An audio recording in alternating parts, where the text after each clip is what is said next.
Hey all, I'm Lucas, and I want to talk comics. And today, I'm finally making the video that I've been trying to make for a few weeks now. A couple weeks ago I was busy, last week I was off hanging out with the wife, but now I've got some time to finally talk about a pair of new #1s that came out recently, and they pair out perfectly well together.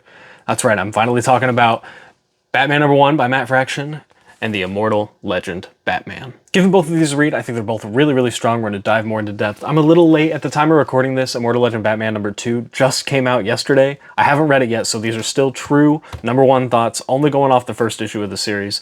But let's start with Bat #1 by Matt Fraction, art by Jorge Jimenez. So as a fairly new reader to comics, I don't know much about the current Batman lore. I know the basics, you know, pearls, etc. This is my first going into an ongoing Batman series. I love this cover. Really love this cover, except for the G-dang dot in the sun and the G-dang dot in the wing. Why are those there? What's going on? It drives me nuts.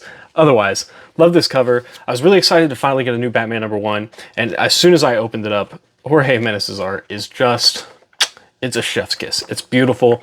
I love the way the Batman looks here. I love the black and the gray suit. It's one of my favorite combinations. I do like the black and the yellow as well, but this blue and gray is just hard to beat. It's so good. Also, talking about the current lore, I now know that Arkham Asylum is no longer there. It is now a giant tower, and Alfred is an AI. So apparently Alfred died at some point, which I'm fine with. You know, I can't really complain. Here's the shot of Bruce and Alfred in the car together. Speaking of which, what a Batmobile. What a Batmobile. It's a beauty. It's a beauty. I'm also personally really excited for this series because at the very end we got teased to Robin, which apparently in this one it is Tim Drake, and Tim Drake is a new Robin to me. I recently finished the Robin and Batman Jason Todd series by Jeff Lemire and Dustin Nguyen, and I loved this a lot.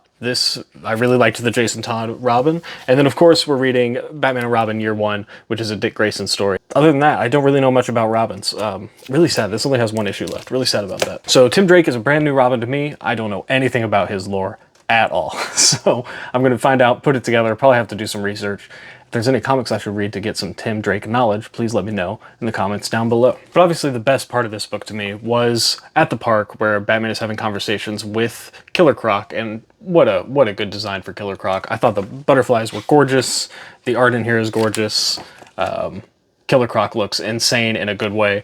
But the page, you know, the conversation where Killer Croc and Batman are talking, and Killer Croc asks Batman, who's gonna help you? And Batman's like, I don't need any help. To which Killer Croc says, if you say so. Might have got me a little teary-eyed. Just what a great introduction. What a great little one-shot. It is hard to judge kind of where this story's gonna go based off of one issues, because from what I understand, and I could be wrong about this, the first few issues are going to be one-shots to kind of help set up this new environment before kind of delving into a regular series vibe. So hard to judge, but if it's anything like this, I think the series is going to be really strong, and I cannot wait for more. Before moving on here, I did forget to give out all the credits. Matt Fraction is the writer, Jorge Jimenez is the artist, Tomo Mori is on colors, and Clayton Cowles is on letters. So really excited for more of Batman.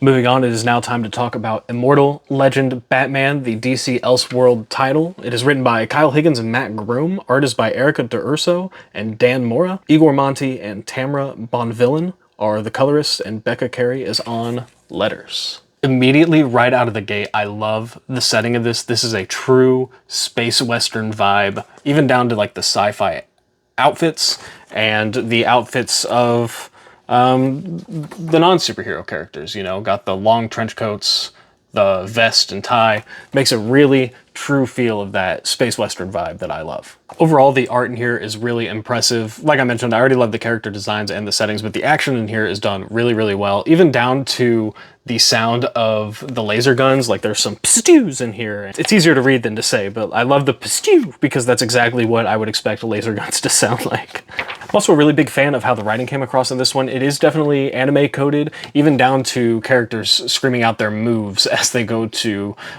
throw them down. So like Batman screaming "Bat Press" here is kind of funny to me. But I love the vibe, and I think the writing is going to be pretty strong for this little limited series. Another thing about the writing, I love that they threw in the lore of the suits at the back of this issue instead of, since it's only I think 5 or 6 issues, instead of wasting a whole issue setting that up, they tacked it on here at the end, kept it brief, and gave us enough lore that we need to know like who these people are, why they're passing on their powers, why Bruce Wayne was chosen. the typical story there. But it sounds like we're going to have some team-ups with some Robins, some Nightwings going forward, and I'm really excited about that. I mean, look at the trio just fighting this monster here. The way the shadows are done, chef's kiss, beautiful stuff. So overall, I really loved this a lot. This strikes all my interest in one: the sci-fi, the space western, the anime vibes, the sci-fi outfits and stuff like that. This is perfectly up my alley. I'm incredibly excited to read more, and I would definitely say that I probably preferred it a little more to Matt Fraction's Batman, though I think this is going to be really well done. You know, it's like comparing like an 8 to a 7 or something like that. This one just kind of peaks and goes up my alley a little bit more. So I'm really excited. I do have issue number 2 here. I haven't read it. I don't know anything inside of it. I haven't even opened the cover because I knew that I wanted to make this video. So all I know is the cover on this one. Really excited to read that. But overall, had a really great time with these first 2 issues. So these were my number 1 thoughts on the new Batman number 1 and Immortal Legend Batman number 1. What did you guys think of these? Let me know in the comments down below. Did you have a preference to one? Are you excited for more? Are you going to be sad that Immortal Legend Batman's only a limited series? Let me know down in the comments below. But that's going to do it for me. Thank you all so much for watching. While you were down there leaving a comment, please like the video. It really helps out the channel, and subscribe so that you know the next time I release a video. Thank you for your patience on me getting some new videos out. I got some reading to do. I'm really behind. I think in the last 3 weeks I've read 2 comic books, so I got a lot of reading to catch up on. But anyway, thank you all so much for watching. I hope you have a good rest of your day. I will see you all in the next one. Take care.